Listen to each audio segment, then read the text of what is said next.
my calculations are correct, when this baby hits 88 miles per hour, you're gonna see some serious shit. They're here. Do you really think you have a chance against us, Mr. Cowboy?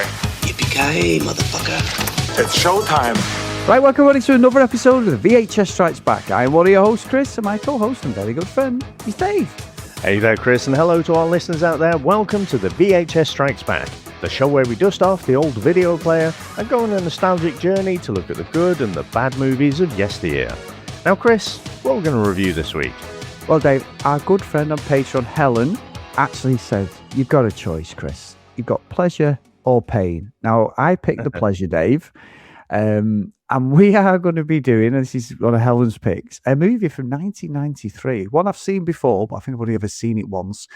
This one stars Woody Harrelson, Demi Moore, and Mr. Robert Redford, Dave.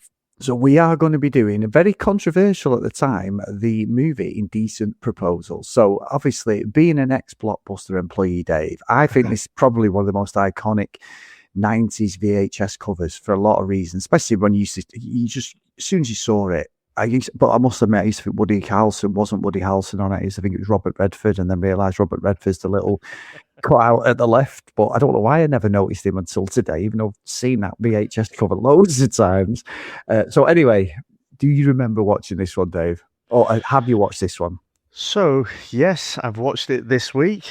But at the time, I hadn't watched it. And I think it came out in 93, didn't it? But probably by the time it hit videos, I mean, at 94, I was 18, you know, you're starting to go out to the pub and stuff, and I think I was watching less movies, but so I didn't watch this at all, and then, you know, it wasn't one that I went back to at all, but I remember it coming out because it was huge. It was a massive talking point. It was on, you know, I can't remember specifically, but I'm sure it was on like fucking ITV breakfast show and stuff like that. And just this moral question about, you know, whether you would go ahead with this deal or whatever. And everyone's got a different opinion on it, feels differently about it. And also I think the fact that it's this, you know, a lot of the movies we watch, it's all about the American dream, isn't it? It's build yourself up from the bottom, and then, you know, you've just got this power dynamic where someone's just got all the money and basically do whatever the fuck they want, and you know, you're willing to bend on all of your kind of morals and everything. So yeah, I just remember it being huge at the time, and you know, Demi Moore was at the peak of her powers around this time as well, wasn't she? So really, I watched Ghost many times, of course, and then this is a few years after that. So yeah, it's always one of those that I did want to go back to and watch, but it was never like really top of the list, you know, that it was, oh yeah, I should definitely watch Indecent Proposal. So I'm glad that like Helen's picked it and we have an opportunity to talk about it, and yeah, to sit down and watch it for the first time. But how about yourself, Chris? Yeah, I think I watched this when it come out. I think it was one of the ones where, like, everyone, like you say, it was on the news. I remember probably Barry Norman at the time, Dave, with the old TV movie reviews, you know, talking about it. Like, and there was so much controversy. Obviously, the internet wasn't born at this time properly or at all. Oh my God, can you imagine if it was? Fucking hell, Dave. There'd be outrage, wouldn't there, for something like this? Because, like, I was reading some of the trivia and it was saying, like, the amount of people who were offered this movie, actors, it was Tom Cruise, Nicole Kidman, and fucking whoever.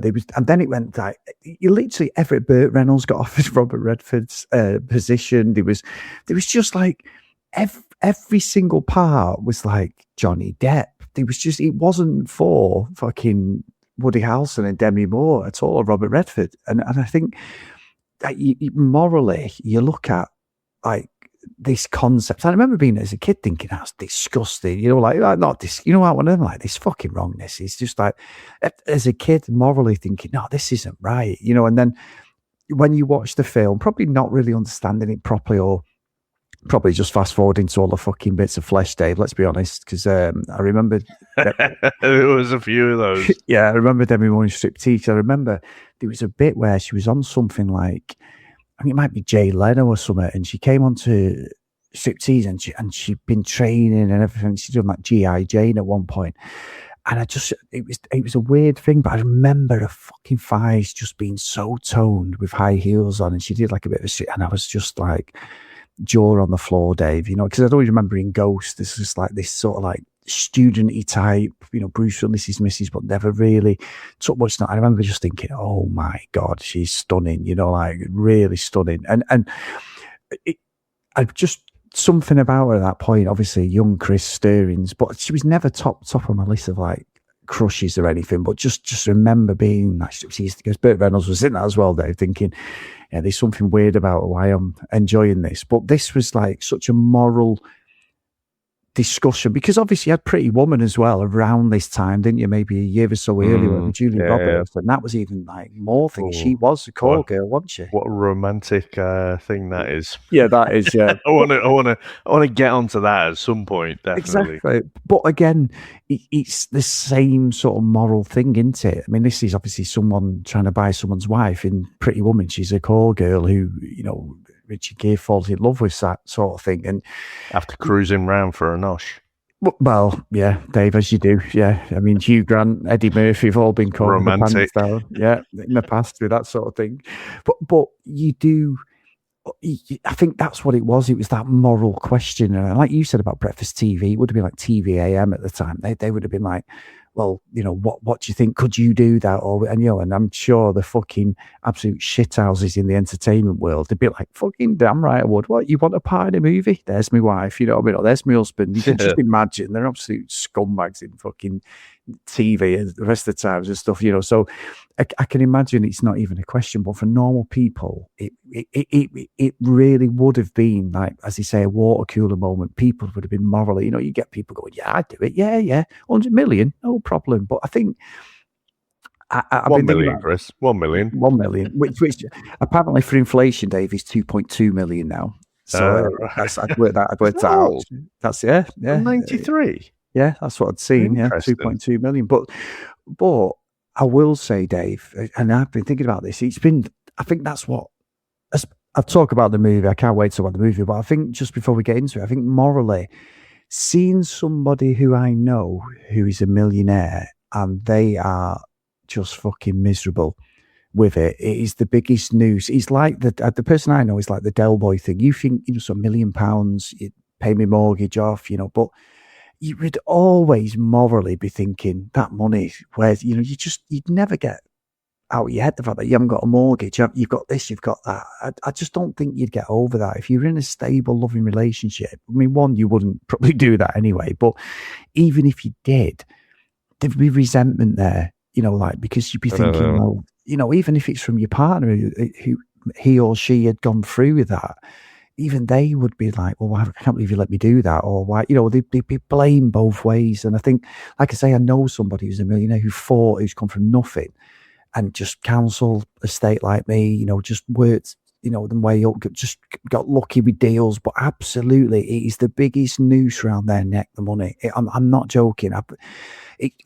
As much as I would love to be a millionaire and you just not being able to work in that, and I would, I'd give up work fucking now if you said that. But if I could be financially stable, I didn't need to work. I'm not one of them people who's like, I have to work. From the minute I started work at 16, I fucking hate work, Dave. I've hated work but I have a good job. I'm lucky with my job, to be fair. Like, I've got a really, really good job in that respect, freedom and everything. And I am lucky. But there's no way after 20 odd years that I won't give it up in a fucking heartbeat. But having seen, and that's what the question is about this, is like, yeah, could you do it? And having seen someone, that gives me hope, but it always gives me that little thing of when someone says money can't buy you happiness, and us as normal people go, bullshit. I'd be sad, and I would. Don't get me wrong, if you give me $1 million, I would. But also, I can see with some people it just isn't, and that is like the moral question of watching this. That even now, I really, really was like, yeah, I don't think I could do it. I don't think I would do it. I wouldn't, but you know what I mean? I couldn't do it one way or the other. If it was me being offered it, or if it's the other way around with Sam, I couldn't do it for $1 million. But also, maybe before I was married or anything, I'd gone, fucking damn right, £1 million, yeah, I'd have a Mustang, I'd be off to fucking Vegas to do that. But I think I think even now, as much as whatever I think of the film, the actual questions afterwards, I think are just, I don't know about you, but it's really like left me afterwards thinking more and more about people I know who have got money and are just so fucking miserable. And you just wouldn't think they would be, and they just are at times. It's just a noose. So £1 million would help me and you out. But yeah, I'm so pleased Alan's picked it, because I think it's one of them brilliant discussions as well as like talking about this movie, whatever we think of it. I remember there was a guy. It was only when I was a kid or something. Mum and Dad had just hired him to paint the front room and dining room and stuff. And I was just being an annoying kid and just chatting to him and stuff. And I only remember the situation, but also at some point he said to me, money doesn't buy you happiness. Having no money makes you miserable. And I thought, that's always stuck with me. And I don't really disagree with him now. Just having, I don't mean like having to pay your bills and all that shit, but literally having stresses and all these things about life and just trying to get by. That's fucking stressful and is miserable. And I guess if this movie had have really projected that properly, I think they could have dug a bit deeper. But I feel like we need to get into the movie because we're going to have lots of tangents in this one. So, Chris, should we get into our trailer? Let's go. They had the perfect life, which in 1993 means they owned a house and weren't buried in debt. They had the perfect marriage. A dangerous thing to say in first 5 minutes of a film. But then they met a billionaire. As most relationships probably do. They don't. Johnny Cage. Sorry, no. Oh, God. John Gage. Wealthy, powerful, mysterious. A man so rich he treats moral dilemmas like impulse purchases. And he has an offer. $1 million for one night. It sounded like Austin Powers then. I know you didn't, but it's me mind then. The sort of offer that immediately makes everyone in the audience start doing maths. A proposal that will test their love. And every viewer's ability to keep a straight face while saying, I'd never do that. Passion, desire, heartbreak. Mostly people staring dramatically out of windows they've definitely paid for. Can love survive when money enters the equation? Dave, have you met literally anyone? Indecent proposal. The romantic drama that accidentally became the world's longest pub debate. David and Diana are young, in love, and struggling to make ends meet. Hoping to turn their fortunes around, they head to Las Vegas, bulletproof plan, where they meet billionaire John Gage. When Gage offers them $1 million in exchange for a single night with Diana, the couple are forced to confront a question that will test the strength of their marriage, their values, and just how much a price tag can change your relationship. Now, Chris, what do you reckon to the opening of this movie? Well, David, it's very similar to what was the record one we did a few weeks ago, where that guy went Empire Records went and blew all their savings in Atlantic City, didn't he, for the shop, and then still just had to sit on the sofa while he fucking took it into receivership. But anyway, you know what, Dave? Great, as you said, as we said in the trailer. It's a pub debate. If you ask someone now, your table full of people, men and women. There's plenty of couples who go for that. Yeah, no problem. $1 million on your way, and you can see it, can't you? People talk about it. Whether they'd actually let them go through that, I don't know. But really, you go to the premise of this movie. I've got to say, Dave, I think this movie's fucking shit now watching it all these years later. I think it's a terrible movie. I remember watching it once, and I think I probably watched it with my grandparents, my mum's mum and dad, and like they always rented movies. You know when my dad's mum and dad would have done it I there. feel like that would have been awkward in a few Well, scenes yeah, in this movie. exactly. Yeah. That was like that. Yeah, but my dad's mum and dad used to fast forward. I've said this before. Any of the sex scenes, like I say, the Pulp Fiction's the best when they walked in and Zed's having the time of his life, and I'm just like, oh my god. But because I told you at the time they turned it off at the start when Tim Roth's, and she's going, I'm going to kill every last motherfucker, and all that. So they were the ones who fast forwarded everything, but they had no problem, as I've said before, renting out Chuck Norris fucking eating a rat or killing somebody in fucking Cambodian fucking rainforest or something in the army movies. But they had a problem with swearing and sex scenes. So I definitely watched it with them. There's no way I watched it with my old man and my mum, because my mum wouldn't have been watching it because there's so many kids about. My dickhead dad would have just been fucking, I don't know, tossed himself off to Santana fucking somewhere, listening to music and that. So he definitely would have watched it with him. So I definitely watched it with them. And I think the moral question definitely would have been something that everyone around this time was talking about. But I think it's terrible. Like Woody Harrelson, he's come off the back of what he got this role off the back of White Men Can't Jump. How? Because his acting's not great. White Men Can't Jump. As much as I love that movie and I fucking love it, Billy Hoyle does not relate to David, and Demi Moore as well. Dave, like I find. What I found weird, I don't know if it's the way they've edited it, but when they get to like Vegas, and I love the fact they film it at Westgate as well, which is he's still there, Westgate, actually, because when I was at Vegas the other week, it's still there. It's like towards downtown and stuff. But it's the fact that he offers, they're doing the gambling, they do win a bit, then they lose a bit. Great fucking business venture as well, obviously. Let's go to Vegas and just lose it on the flip of a fucking dice. Which I'm not saying other people haven't done it, been successful, but the chances are you're walking away with your ass and that's it. You're losing the money. But it's when they go back to the hotel and she just wakes up and goes, "You want me to do it?" And I'm like, hang on, after like Robert David's offered him $1 million. He's playing pool with him and all that, and he uses her for the, he's playing craps and stuff. She's good luck and all this, but there's no discussion. They're just laying in bed, and she's like, "I think you want me to do it," and I'm thinking, I think you want to do it, Diana. I think Diana wants to do it, and obviously there's this little backstory where Woody Harrelson's got the horrendous wig on. Question marks about his age, Dave, when he's picking up young schoolgirls. Let's be honest. I know he's not good, but it does look a bit weird. They try and de-age him, Christian Bale style, with a bit of a wig, because obviously he's losing his hair at this point. But that whole like discussion, there's no discussion. It's literally, "You want me to do it?" "No, I don't." "Do you want me to do it?" "Yeah." "Well, right. Let's ring my friend up who's a lawyer." It was Dave.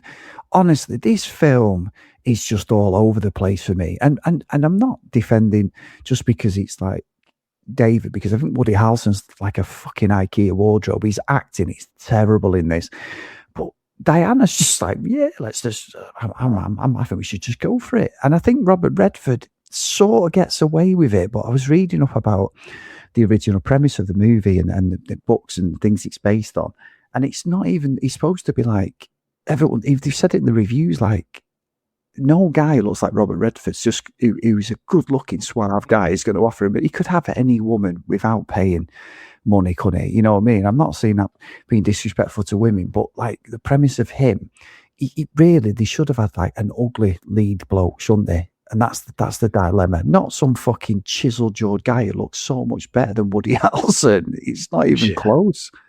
Well, one of the names who was linked with that role of John Gage was Tommy Lee Jones.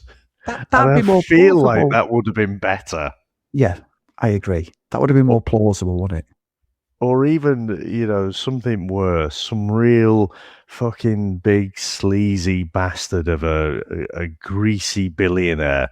Yeah, because it couldn't be Bruce Wayne either, because he'd never stay the night, would he? He'd always be off fighting crime.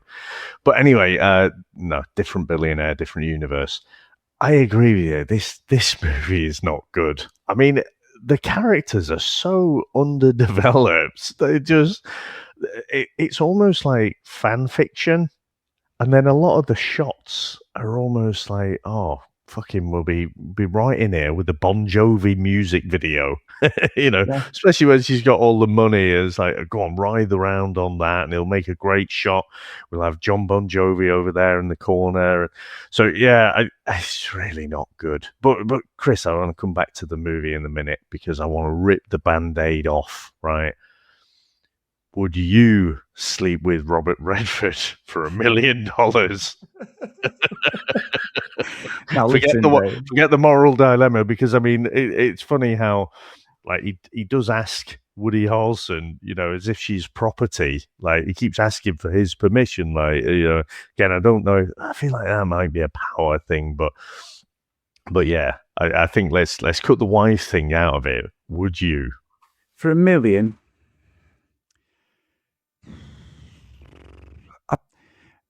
I don't know, Dave. I'd have to go higher, I think. Obviously, higher or lower than $1 million. I'm switching. Well, not just that, Dave. I'm switching sexualities there as well. So there's the moral side of it. But yeah, I'd probably have to go higher, I think, because what you probably do then is I don't know, $1 million. You could probably live off $1 million, live off the interest. I'd need about 20 grand for counselling debt, and then I'd be fine. I could drive my Mustang and Trans Am up and down the Las Vegas Strip without any fucking guilt. But no, I don't know. I don't know. Could you, Dave? I reckon it has to be a bit more. But I say that in the comfortable position of no one's ever going to do that. But if someone did, I mean, it would probably test the theory.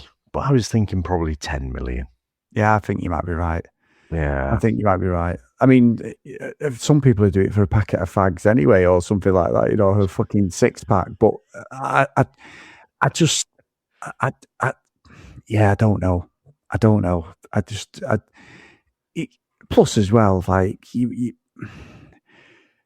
yeah, I don't know. I think if it was a woman asking you, Dave, I think but if it was a man, that's a whole different ball game, literally. So it's, I don't know. I just don't know whether I could do it. Yeah.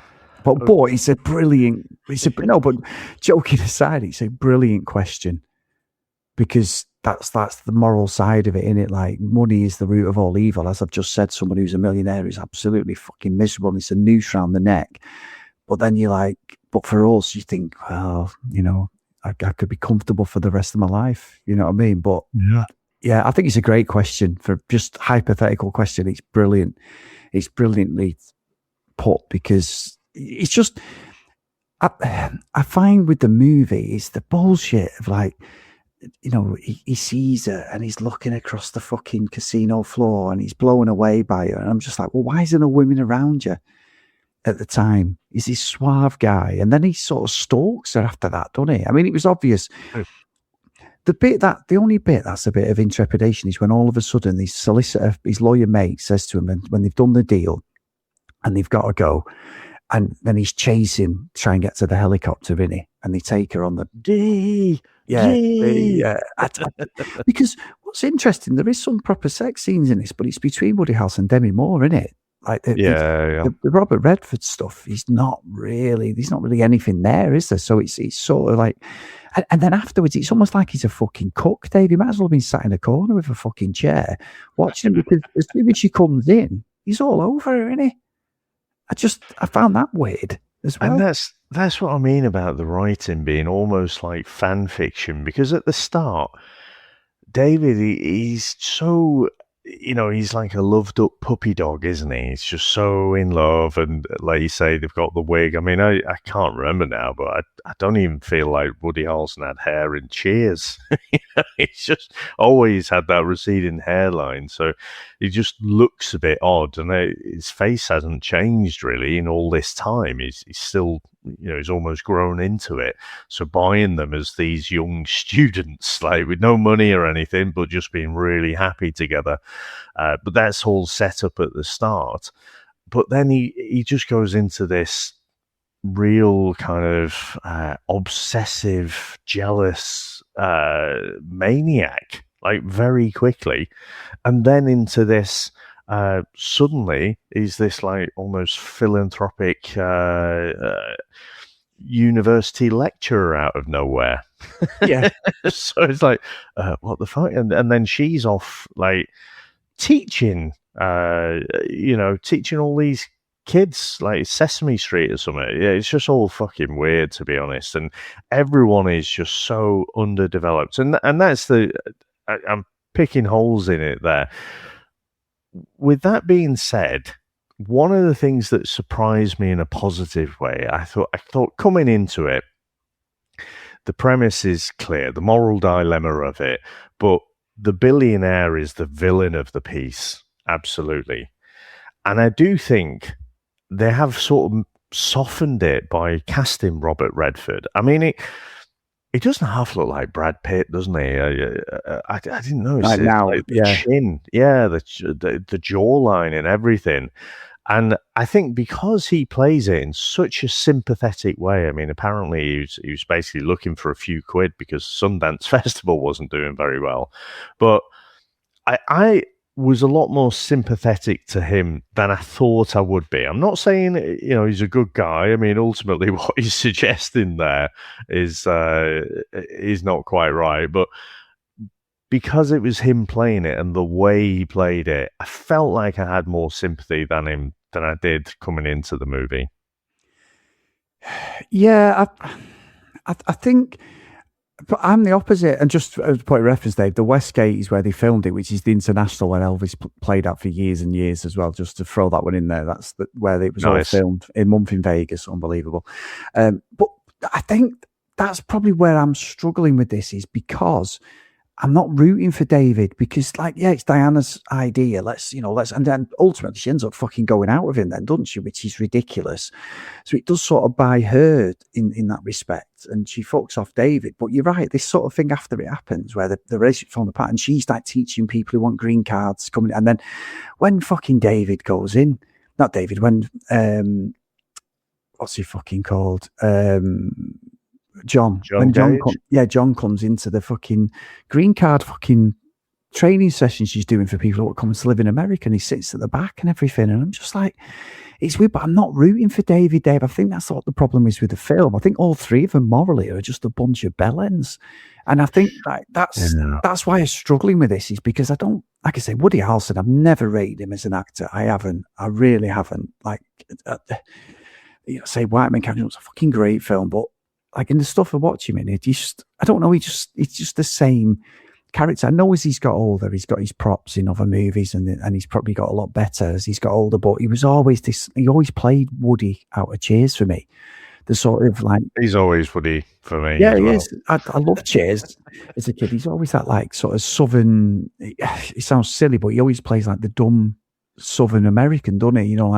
Like Joey off Friends. Basically, his skit, really, he was Joey off Friends before Joey was off Friends. I've been watching Friends again a lot recently. We're on like the 9th series now, but we've watched it from the start for the first time in years. But that's just Joey. That's Woody Harrelson's character was him. Even in this, he's a bit like that White Man Can't Jump. He can't act any other way. But like Demi Moore, she's not a good person in this. Neither's him, neither's John. And that's where it's like, well, she fucks him off. And then even when he turns up at like, I don't know if they're going to like a movie premiere or they're going for a meal or something, and he's pissing down and he's talking to her and everything, and she's just like, yeah, whatever, go away. I'm living this lifestyle. I've got fucking jewelry on.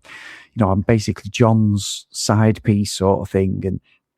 And because he's still, you said John's stalking her, he comes like, she's a real estate agent, and then eventually end up at his house, and she's like, this is your house, isn't it? And it's just like, the coincidences and the access he's got to her life, you'd be ringing the fucking police. Irrespective of giving her £1 million, he's like turning up at her office and that. I find John, like I say, Robert Redford's such a good looking guy, but you find him really fucking creepy. And I think ultimately the story just falls off for me. But halfway through, this story just completely collapses for me. I think it's just, John's then bought their property. Well, that was so obvious he was going to do that because he wants Diana. It's so obvious he was going to be the one, and that's what ends up fucking the whole relationship up, doesn't it then? But then it's like, well, you've lost that land, that's your dream, you've got $1 million, go and buy somewhere else. You could buy whatever you wanted, but it just seems to spiral, and then they don't want the money then, do they, either of them? So I feel like there is a like say the moral question of it, the dilemmas and everything. I feel like there's a good story in there trying to get out. I Yeah. do feel like this is one that you could make a lot better, and I do think again, just feels like it's going to sound like I've got a bit of a man crush on Robert Redford, and maybe I do, but I do sort of absolve him a little bit because again, I felt like coming into it, I felt like he was going to be the villain again. So I think it's the Ghost Link, another actor that you could have possibly portrayed in that is like the guy on the subway. Yes. Yeah. Cast him as John Gage, and let's see how that goes. That would have been a moral £2 million, wouldn't it? Fucking hell. So, yeah, I just think I do feel like in terms of his performance and the way he portrayed the character, I am more sympathetic to that side of it. But just as an overarching story, and you know what it feels to me like, Chris, and like I said, no one comes out of this particularly well, but it's almost like a Jackie Collins novel or something, you know?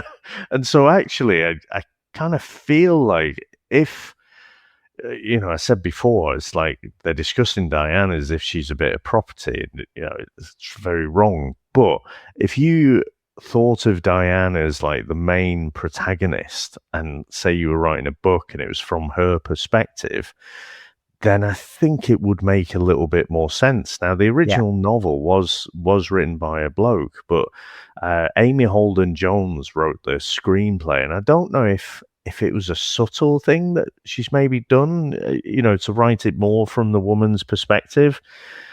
But I feel like it might resonate with women a bit more. Because if you think, you know, you've got your school sweetheart or whatever, and you get married and everything's brilliant and you got no money, but you don't really care. But then when you start getting a mortgage and stuff, and, you know, you got a house that you love, and, you know, then you get this billionaire turning up who's actually a really charming guy as well, and obviously obsessed with you. You know, I think when he sees her trying on the dress and stuff, if you imagine, you know, James Blunt singing away "You're Beautiful" there, you know, I think he was seemingly obsessed with her, not in a stalky way, but a slightly stalky way. I think it starts to make a bit more sense from her perspective. It probably does, and maybe she wanted him to fight for her. Maybe that's the idea. Is like she's the one who was hoping David would just not go through it. Is it like a bit of a test? And then it just seemed to be, well, no, this is what you just know what I mean. Like it's a strange, and it's such a, honestly, like I say, as much as I think the movie is absolutely terrible, I genuinely do think there's so many good moral questions to be asked about it, Dave, for any relation. And I do find stuff like that fascinating. I do, because I really do think that, like, I think you're right. There's such a good story wanting to come out, and I don't know if it's the editing or what, but there's just too many gaps. Like I say, the leap from him offering him $1 million to Diana waking up going, "I think we should go for it. I think you want me to do it." There was no context to it. There should have been proper conversation where they have a drink or something afterwards. You can get pissed or something, and it's like, do you want to do it? You know, like that sort of stuff. Like that, something where it sounds silly, but alcohol brings out a lot of truth. Maybe that would have brought it out, and then they come to a conclusion. Then they wake up in the morning and they're both regretting it, but it's like, we're still going to go through with it. Just know what I mean? That sort of stuff. Something, because that leap was just not realistic at all. Yeah, the way, like, so even on the boat, right? So you have this. I feel like it was supposed to generate more tension than it did, but when, you know, David, when they do the deal, and I'm not sure, can you have a contract like that? It seems a bit weird. The best person who comes out of it actually is probably the fucking solicitor, isn't it? 10%. You know, he was laughing, you know, just made his money, didn't have to do anything else. So yeah, when David's running after the helicopter and everything, they go away on this yacht. I feel like, you know, if you've done a deal with the devil sort of thing. So you said, right, I'm going to, for the money, I'm going to go ahead with this thing. You don't have to be as into it as Diane was. No. Because, John was saying, oh, yeah, all on your terms and whatever, you don't have to do anything. But in terms of the kiss, like, she was leaning in way more than he was. Yeah, I agree. And then she starts fucking dating him as well. That's what makes it worse. That's what makes it worse. That's what I think. I honestly, like I say, I've watched this once, and I forgot that they actually started dating. I thought it was like they slept together. I knew that like Redford's character John was like fucking chasing after and wanted her, even after they slept together. But I genuinely forgot that they end up in a relationship, and I find that like. Was Diana just always, did she just want an affair? Did she want something different because she'd been with this guy from being a kid? Again, no context at all. It just makes Demi Moore's character look really fucking thirsty that she wanted this millionaire lifestyle. And I don't think that's what the idea behind it was, but she's not a good person. And then ultimately, she's got this lifestyle, she's leading it, she's doing these different things, but it's the fact that the ending, oh my God, Dave, the fucking ending is bullshit. She's dressed up to the nines. She's got diamonds on. She's pretty and all. She looks really pretty. And then it's like, oh, I need to go back to David. I'm going to go and slum it. Yeah. And they said that, didn't they? They said that like, because I did think at one point, when he got like the plans for that house he was trying to build and everything, I kept thinking, I couldn't remember the movie, and I'm thinking, does he start earning a load of money? And then she's like, oh, he's turned his life around. He is a good guy. Because what would have been funny was as if, not funny, what would have made it better was as if they'd not seen each other for ages. And then all of a sudden, David ends up with more money than John because of this job and stuff, and becomes this like massive fucking, architect. Completely unrealistic. You can't get to a billionaire by working, but... No, well, Dave, doesn't matter. This fucking movie's unrealistic. True. But you're right. But something, and then it's the fact that we get this like, because they said that they really had problems with making like John feel compassionate, like he was doing him a big favour, and then she just fucks off, gets on the Greyhound fucking coach. The next minute, she's there with him, fucking holding hands, and they live happily ever after. And I'm like, that is fucking bullshit. I'm not. Yeah. I love you, David, but I've been railed by this fucking billionaire for the last fucking 3 months and having this fucking great lifestyle. Fucking great time, man. Yeah. But I love you, so can I come back for now? And then if he comes back and offers me another million, I just, honestly, the ending is utterly bullshit, Dave. I think you're right. Like the idea behind it and the moral stuff behind it is brilliant. Like you said, the bar, this is a conversation at the bar with your mates or family or whatever. It's a real conversation, talk. And even now it is. If I said I'm watching Indecent Proposal, I guarantee someone will go, well, I'd fucking sell me missus for $1 million. You know what I mean? I can guarantee it. You just would. Well, again, you've got the backup question now, and yeah, you'd sell your missus for $1 million. Would you give your arse up for $1 million? Yeah, well, yeah. and let's not kid ourselves. Me and you had a more in-depth conversation about that earlier in the week, Dave, and we were trying to pick random people out. Would we do it for certain millions? But we're not saying that on the podcast. But it is that, and that ending is just nonsense. It ends up being almost like a Cinderella thing, doesn't it? Like a fucking, she's seen the error of her ways. No problem at all. That's what I have such a big problem with this movie. Who am I supposed to root for? Because I don't root for anybody. As you said, maybe we should be rooting for the fucking solicitors, because they're the lawyers are the ones who made the most. His mate, maybe he's the one we should be rooting for, because none of them I care about by the end of the movie. I just find it utterly stupid, if I'm being honest. And I just feel like, so they meet together at like fucking Blackpool Pleasure Beach or something, and they touch hands and then end. And I'm like, but you can never go back. That sort of special relationship you had, which, you'd been high school sweethearts and whatever, and everything was great, and that thing will always be there now.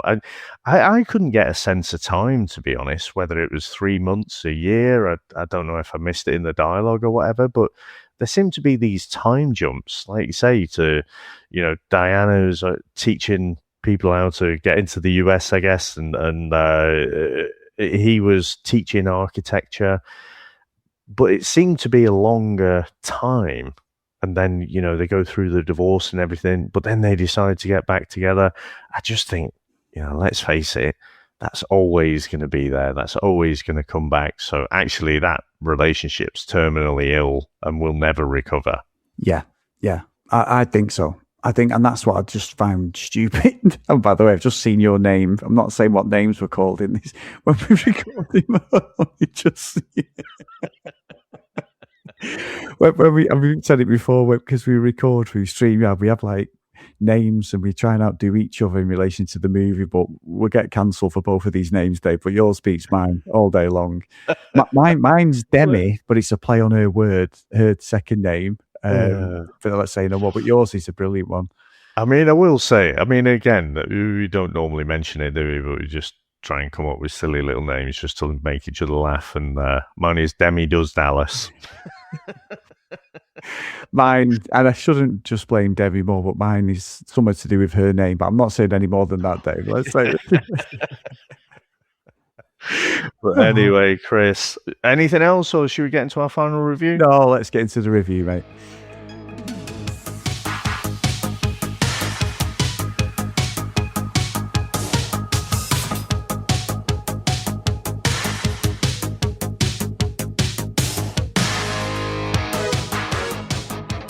So, Helen, thank you for picking this. I think it was more pain for me watching this than pleasure, but I also love the fact you've picked it because it's so many questions that are just unanswered. I think the movie itself is just poor. It's all over the place. Like I say, there's nobody I'm rooting for, but just that moral question, as we said a few times, I just love that. And I've really been thinking about it this week about, like, as I say, someone I know who's loaded and just so fucking miserable. So I just, like, it doesn't make you want that money, but I think unless you really invest it properly or you do it correctly so you don't have to work, it just becomes a noose around your neck. And it's sad to see, but also a little bit calming that it does play. And listen, with the stuff I've got going on personally, as everybody knows, it's like, there's no amount of money can help our situation, Dave. So health is wealth over anything, no matter what we're struggling with, whether you're struggling to eat or anything. Honestly, your health is the most important thing, you know, and I value that more than anything now. But yeah, I just think it's so stupid, but it's not the worst movie ever, Dave, but I didn't enjoy it. So I think I'm going to put it in Elm Street. I think it's one of them movies where I probably could watch it again, and maybe because I just rip it to pieces, but I come away from it, though. I'll give Helen a due for picking it. I came away from it thinking about it a lot this week. Hell, I watched it earlier in the week, and I literally just every now and again think, what are we doing at weekend? Because you forget, like, what we're going to be reviewing and stuff as we record this. And I'm like, oh yeah, and then my mind goes off then, Dave. So I have done a lot of Google searching off this as well. So yeah, great pick, even if I didn't like the movie. So what about yourself? So I think it's the premise, though, isn't it? It's such a brilliant premise, and one of those questions that you can have a pub debate about, and you know, there's no particular right answer, but it just teases out what people are really thinking about it. So I do think, you know, for that it was good.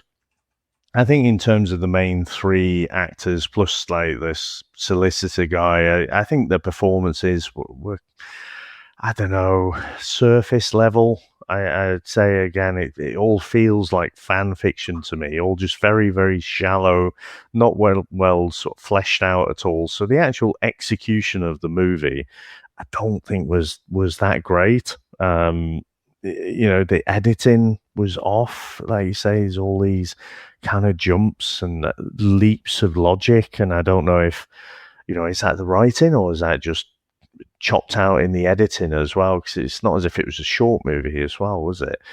But I think Robert Redford was probably the best thing about the movie for me. Mm-hmm. And I just completely got taken by surprise. And I feel like, yeah, the guy out of Ghost on the subway, him playing the billionaire, would have made it more interesting rather than this charming, smooth guy.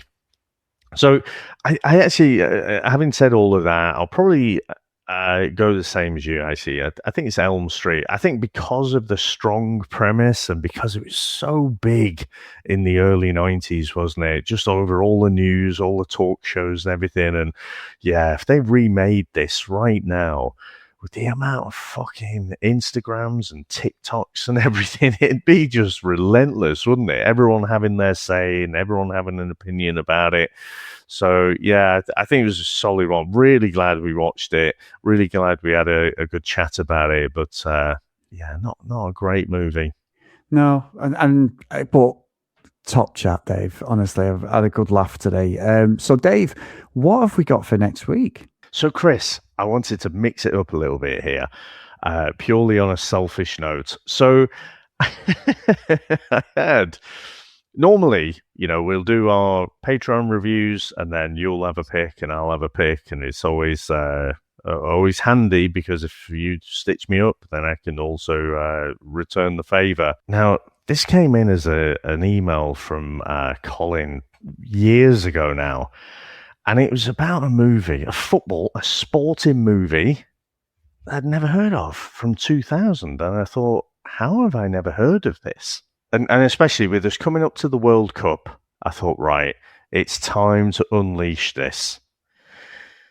This one, Chris, stars Robert Duvall and Ali McCoist. I never... And it is called A Shot at Glory. Now let's get into the trailer. I have no idea what this is about, Dave, but I have heard that it was in a movie, Ali. So I have watched this, but I'm looking forward to watching it again. In the small village of Kilnockie, not much ever changes. Should try this new invention, Gordon, called a car. He was, Ali McCoist was a class striker, though. Oh, brilliant! Yeah. Scotland's most notorious star soccer player has been chosen to boost the town's struggling team. This guy's going to give us the punch we need, Gordon, to make him right. Michael Keaton. Yes. Oh, yeah, forgot about Michael Keaton's in it. Fucking Batman as well. He's brought in. Has he just got a Celtic shirt on there? There's no way Alan McCoy's got a Celtic. Yep. Ex-Celtic player. No way he'd have that on. What a weird choice. Especially with the Catholic and Protestant thing. Yeah. It is really weird. I don't understand why they did that. Good-looking guy, and McCoy. Yeah. Get back together. You can't even pull yourself together. We'll go only as far. I'm looking forward to this, Dave. And our I think you'll like it, to be honest. Yeah. This is a real chance for Kilnockie. Academy Award winner Robert Duvall, Michael Keaton, and introducing Ali McCoist. It's unbelievable. How has he got away with it? Competitive as a pack of street dogs. Those are probably just the best traits. This is our shot at glory, lads. All right? This is unbelievable. It's like a fever dream. Glory. This is unbelievable. It's a good thing, this invention, eh? Oh, I can't wait for this. Music by Mark Knopfler. Oh my God. Yeah. Dave, that's absolutely blown me away. And even better, you're going before me now, so that means I can proper stiff you if you shaft me on this. This is great. Hey, only for $1 million, but so it is. Honestly, I'm going to show my hand a little bit. I feel like this is a bit of a gem, and I don't know why. I don't know if they didn't have a marketing budget or anything, but this should be bigger than what it is. Oh, brilliant! I've never, like I said, I knew it was in a film. I never anything about this. I can't wait for this. Nice. This is unbelievable. But anyway, thank you, mate. And it just leaves me a bit switcheroo for the week after. So marvelous. Like I'm in control. The other reason to do it. So when we record, Scotland won't have played their first game, but when the episode is published, they will. So I wanted to get there around about the time of the World Cup, but hopefully they've done well by the time we release the episode. Helen will be having something to say, and I think Lee as well. They're both Scottish, Dave, and probably a lot more of our listeners. So just to say to both of them, Dave picked that. Okay.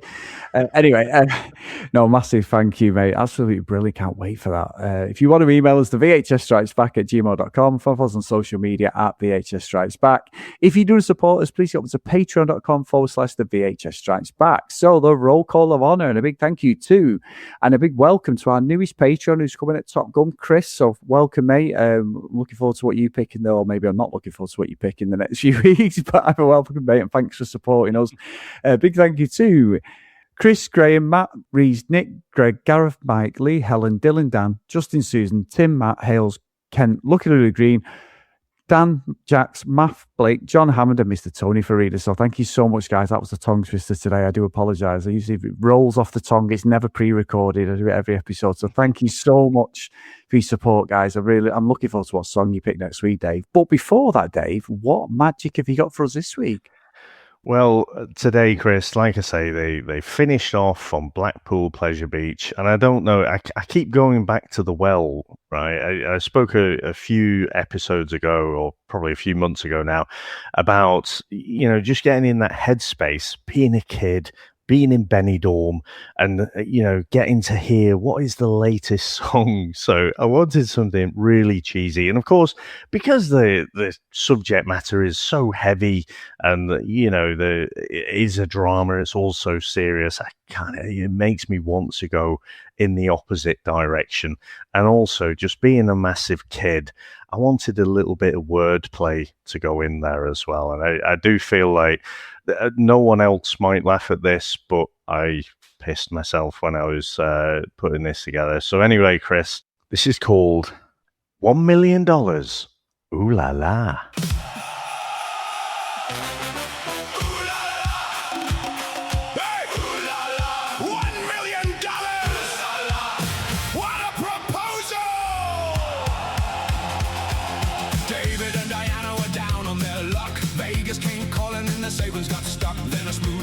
With a millionaire grin, said how much trouble can one night bring? He flashed his cash and he raised one brow, said I got an offer, don't answer now. David went pale and Diana went red.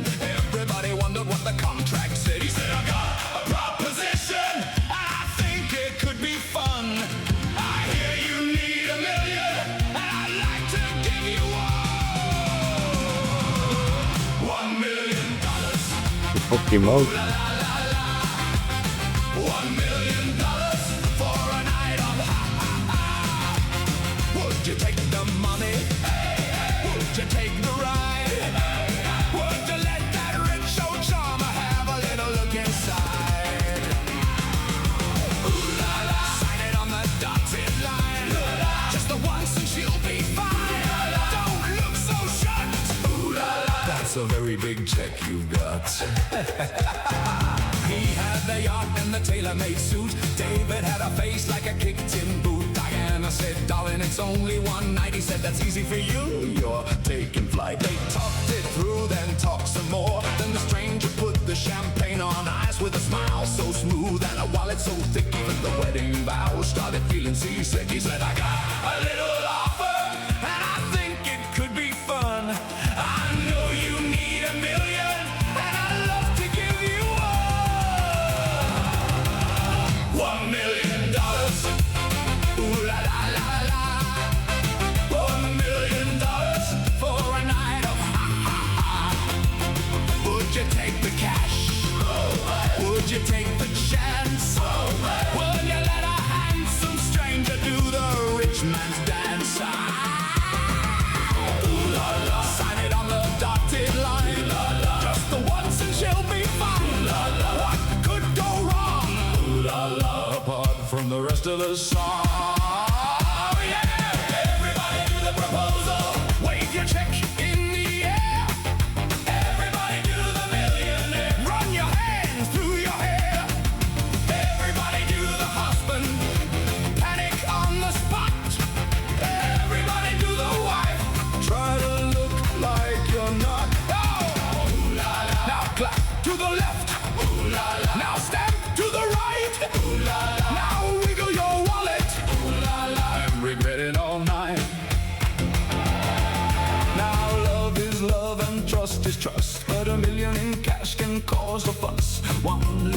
feel one little night. Suddenly the sofa feels a little tight. Davy got jealous, Diana got torn. A stranger looked smug in his dressing gown. They said it was business, they said it was clean, but nobody looked straight at the screen. He said, I got the proposition, and I think it could be fun. You only need $1 million, and I only want the world. $1 million. Oh la la la la. $1 million for a night of ha ha ha. Clap your hands if you say no way. Stamp your feet if you'd ask what day. $1 million. Oh, what a proposal. $1 million. $1 million. $1 million. That's a clap your hands if love is true. Now check what the bank would offer you. $1 million. Oh, what a proposal. Ooh la la, what a proposition. Ooh la la, check please.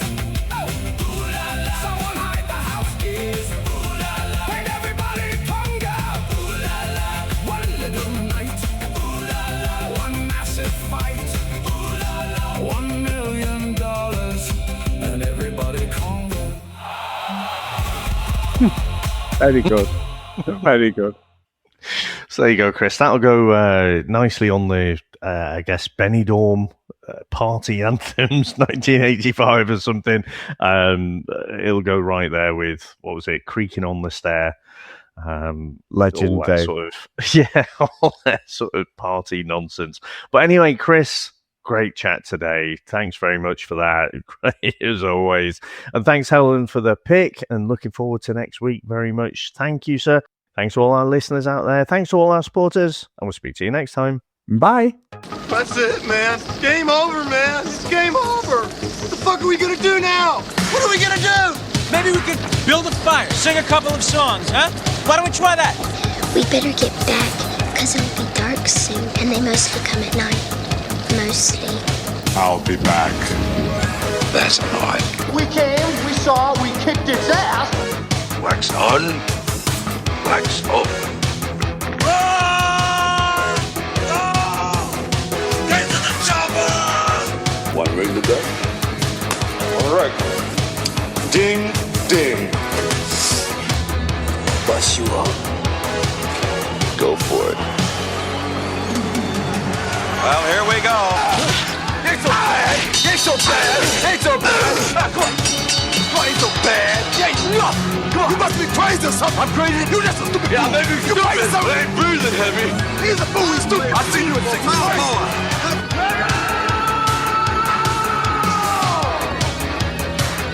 I must break